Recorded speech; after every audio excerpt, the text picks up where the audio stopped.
A necessidade de uma lei geral sobre licenciamento ambiental é posição unânime entre aqueles que se debruçam sobre o tema. É o pior texto dos últimos 17 anos. O que nós estamos fazendo é modernizando a legislação de licenciamento ambiental, permitindo que o país possa crescer. Nós não podemos, um Brasil mega diverso como o nosso, transformar a lei de licenciamento numa lei da não licença. A recente aprovação na Câmara dos Deputados do PL 3729, da Lei Geral do Licenciamento Ambiental, foi marcada por mais um episódio de Fla-Flu. Uma enxurrada volumosa de simplismos, distorções e hipérboles foi utilizada para defender e para atacar o texto base, que acabou sendo aprovado em regime de urgência para satisfazer as agendas imediatistas das bancadas mais poderosas do Congresso.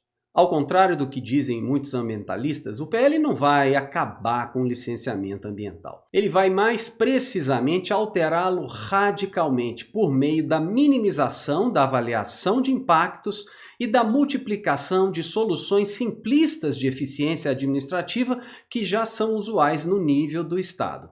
Mas faz tudo isso com uma pitada exagerada e grotesca de lobby ruralista. O PL tem sim alguns pontos positivos, mas os pontos negativos são tão numerosos e perigosos que eles inevitavelmente se desdobrarão em conflitos, processos judiciais e danos ambientais.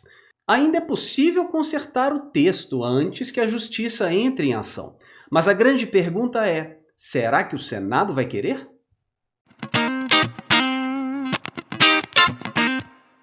Um dos primeiros passos para poder julgar qualquer projeto de lei é se informar, mas se informar bem.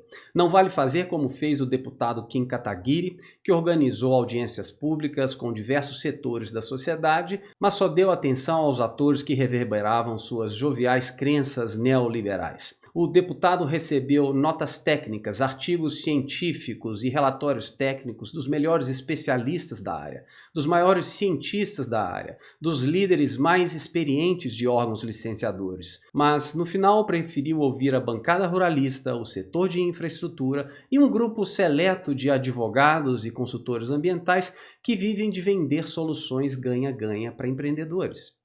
Nesse processo, o deputado Kim acabou aprendendo o vocabulário básico do licenciamento ambiental e decorou algumas anedotas para conseguir defender publicamente o PL. Mas na falta de estudos científicos e de base técnica para essa defesa, o deputado Kim e seus companheiros ideológicos, como o atual relator do projeto, o deputado Nery Geller, eles têm citado muito um recente, mas obscuro estudo da FIPE, que faz algumas projeções econômicas e de geração de emprego relacionadas ao licenciamento para os próximos 10 anos. Os slides PowerPoint desse estudo que estão circulando pela internet evidenciam que ele se baseou em premissas grosseiras e para lá de equivocadas sobre o papel do licenciamento na paralisação de obras. É um estudo ruim que tem apenas uma função: alimentar narrativas fantasiosas. Caberia ao Senado, portanto, confrontar esse tão citado estudo da FIPE com as diversas notas técnicas, artigos científicos e relatórios técnicos que já foram publicados sobre o assunto. E, claro, depois de conhecer todos esses documentos, adotar aquelas informações mais confiáveis para decidir o que fica ou não no projeto de lei. Se isso for feito de forma séria, os senadores inevitavelmente conhecerão 3 grandes verdades. A primeira grande verdade é que o PL, apesar de tramitar por tanto tempo na Câmara dos Deputados, ainda tem diversos dispositivos inconstitucionais. O artigo 225 da Constituição Federal exige estudo prévio de impacto ambiental para a instalação de obra ou atividade potencialmente causadora de significativa degradação do meio ambiente. Mas o PL contradiz esse artigo ao fazer uma espécie de análise ideológica de impactos ambientais, pré-julgando grosseiramente alguns setores da economia como sendo inerentemente não impactantes. A isenção de licenciamento para cultivo de espécies de interesse agrícola e para pecuária extensiva e semi-intensiva é flagrantemente inconstitucional. Essa forçação de isenção sem base técnica ou empírica é uma perda de tempo do legislativo que inevitavelmente será consertada no judiciário. A segunda grande verdade é que o PL banaliza a licença por adesão e compromisso, a famosa LAC. Bem, a LAC não é em si o problema. Nós temos LAC no Brasil e no mundo todo há muito tempo. O desafio da LAC é calibrar o seu uso. Isso é muito difícil de ser feito, como pretende o PL, por meio de leis gerais, porque a gente precisa observar as especificidades de cada jurisdição, o contexto ambiental de cada projeto. E no Brasil, até agora pelo menos, a calibração tem sido muito controversa. 2 estados que usam LAC há muito tempo, como Minas Gerais e Bahia, têm tido resultados muito desanimadores. Alguns estudos que foram a campo para verificar se os empreendedores cumpriram aquilo que prometeram na LAC, têm encontrado o que muita gente temia, que não estão honrando o compromisso. E o que é pior, o Estado tem sido conivente. São raras e fracas as sanções administrativas para quem descumpre essas licenças.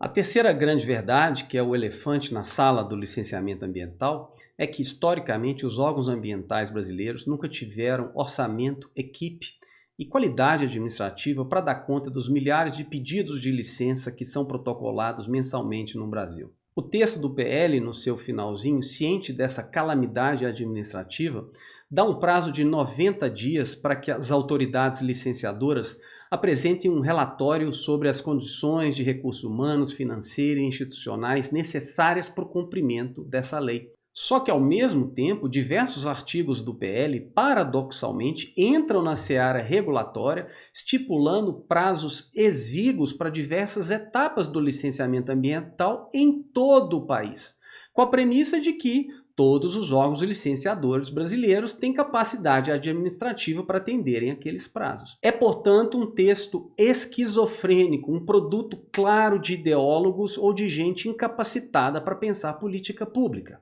Enfim, o que é mais trágico de tudo isso é que o texto tem sim alguns pontos positivos. Por exemplo, o PL dá mais incentivos para novas modalidades de participação pública, ele incentiva a informatização e uma boa gestão da informação no processo.